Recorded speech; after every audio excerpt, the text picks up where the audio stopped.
We're following several major stories in the sports world. Las Vegas police have released body camera video footage of former NFL running back Marshawn Lynch's DUI arrest.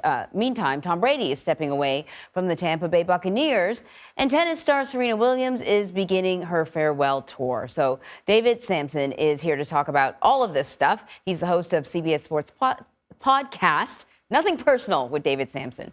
Spit it out. I'm sure you're much better at talking than I am with your podcast and all. So listen, David, what does the newly released video footage reveal about Marshawn Lynch's arrest? Well, it certainly shows that he was not cooperative. You saw in the video that he was asked to leave the car, and he was asked numerous times to get out of the car, and then finally he was taken out of the car. Now, they're saying he was dragged, and it looks as though he was, but it does not look violent, but it does look forced.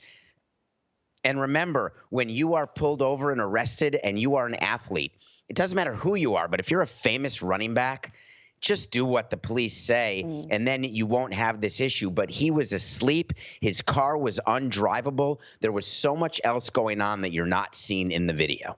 All right, let's shift gears and talk about Tom Brady, who is stepping away from the Buccaneers because of a, quote, personal issue. What's going on?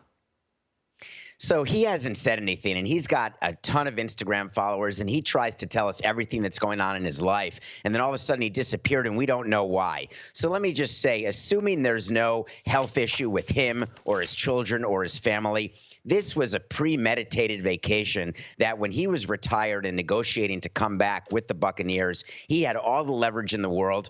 And my guess is he said, training camp is too long. I've got a prearranged vacation with my family, or I just don't want to be in pads in the heat getting tackled for too long. Therefore, I'm going to take some time away.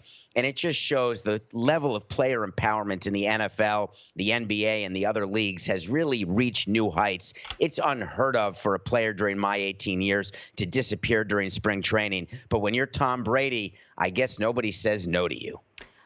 Yeah, I guess so. The NBA announced Thursday that it's going to permanently retire the late Bill Russell's number 6 jersey. This is like across the entire every team. So can we just talk about sort of how unprecedented this honor is? What's going to happen to the people who are wearing 6 right now? How's that going to work? Well, first of all, anyone wearing 6 is allowed to wear 6 until they retire. It happened when MLB retired Jackie Robinson's number 42. Mariano Rivera wore number 42, and he was allowed to wear it for the rest of his career. But the interesting thing to talk about, and I discussed it on today's Nothing Personal episode, is why the NBA decided to honor him now.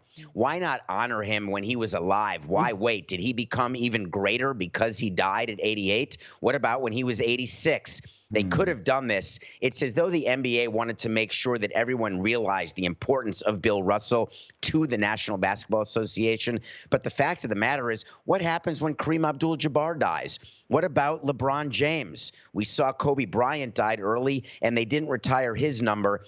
Bill Russell is not the GOAT in the NBA. The only other players, Wayne Gretzky in the NHL, number retired by everyone, the greatest of all time. In Major League Baseball, 1 number is retired by all clubs, and that's Jackie Robinson, not because of what he did on the field, because of what he represented off the field.